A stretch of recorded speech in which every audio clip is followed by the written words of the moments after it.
Hello students, so today we will start next topic, guiding values of the Indian Constitution. Okay, in this book we shall study the exact provisions of the Constitution on different subjects. At this stage, let us begin by understanding the overall philosophy of what our Constitution is all about. इस book में हम पढ़ेंगे exact provisions, उन प्रावधानों के बारे में संविधान के ऑन डिफरेंट सब्जेक्ट्स जो अलग अलग विषयों पर हैं. एट दिस स्टेज, इस स्टेज पर, इस लेवल पर लेट अस बिगिन, हम स्टार्ट करते हैं बाय अंडरस्टैंडिंग, ये समझकर कि the overall philosophy of what our constitution is all about, कि वास्तव में क्या फिलोसफी है, कि जो हमारा संविधान है वो रियल में किस चीज़ के बारे में है. We can do this in two ways, हम इसे दो तरीक़ों से कर सकते हैं. We can understand it by reading the views of some of the major leaders on our constitution.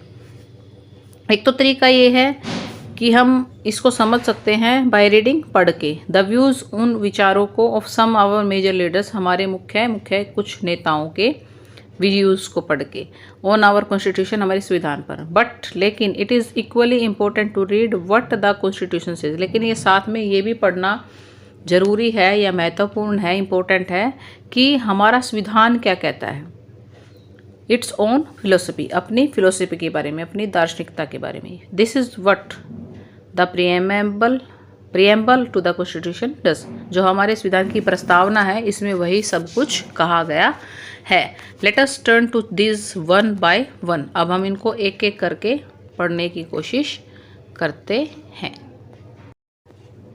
So the dream and the promise, इसका क्या सपना है और क्या इसका प्रोमिस है, वादा है. Some of you may have noticed a name missing from the sketches of the makers of the constitution, Mahatma Gandhi.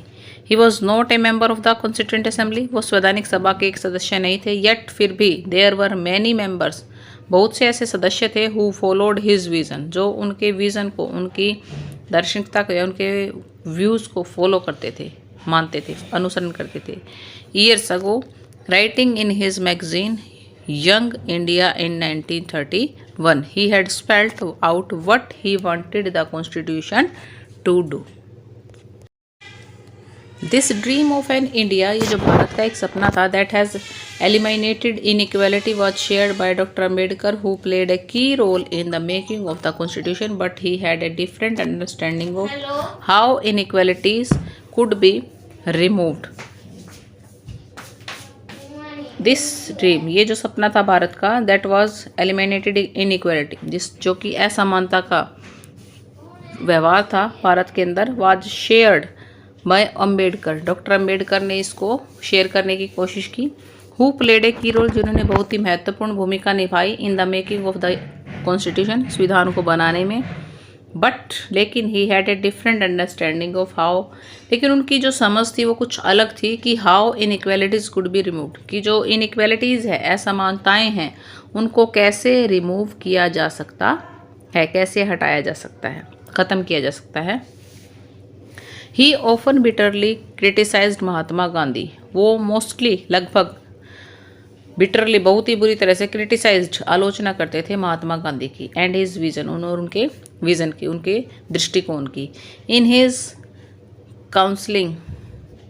His concluding speech to the constituent assembly, he stated his anxiety very clearly, उन्होंने अपनी इस एनेक्साइटी को, उत्सुकता को बड़े ही साफ तौर पर डिस्क्राइब किया, वर्णन किया था.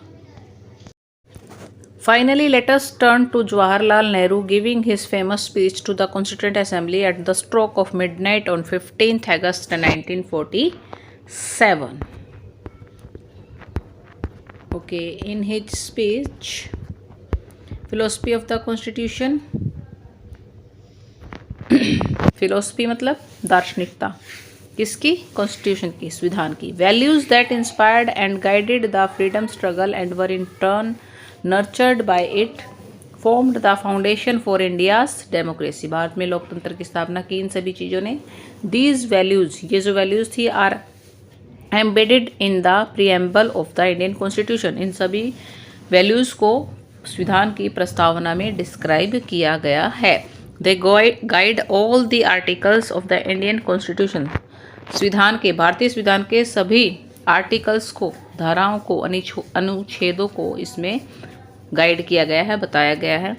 The constitution begins with A short statement of its basic values. जो संविधान है बिगिन शुरू होता है विद ए शॉर्ट स्टेटमेंट, एक छोटी सी स्टेटमेंट से, ऑफ इट्स बेसिक वैल्यूज, जिसमें उसकी कुछ बेसिक आधारभूत वैल्यूज को, महत्व को बताया गया है। This is called the preamble to the constitution. इसे संविधान की प्रस्तावना कहा जाता है। Taking inspiration from American model, most countries in the contemporary world have chosen to begin their constitution with the preamble। Mostly countries ने चुना कि वो अपने संविधान को प्रीएम्बल से, संविधान की प्रस्तावना से शुरू करें, स्टार्ट करें। Let us read the preamble of our constitution very carefully and understand the meaning of each of its keywords। The preamble of the constitution reads like a poem। इसको एक पोएम की तरह, कविता की तरह पढ़ें ऑन डेमोक्रेसी, लोकतंत्र पर। It contains the philosophy on which the entire constitution has been built। ये उस दार्शनिकता पर आधारित है कि किस बेस पर संविधान को, पूरे संविधान को बनाया गया है, लिखा गया है। It provides a standard to examine and evaluate any law and action of government to find out whether it is good or bad। It is the soul of the Indian Constitution। इसे संविधान की आत्मा कहा जाता है। So students, you read it yourself and try to understand, and you should now come to the point, next topic, institutional design। A constitution is not merely a statement of values and philosophy।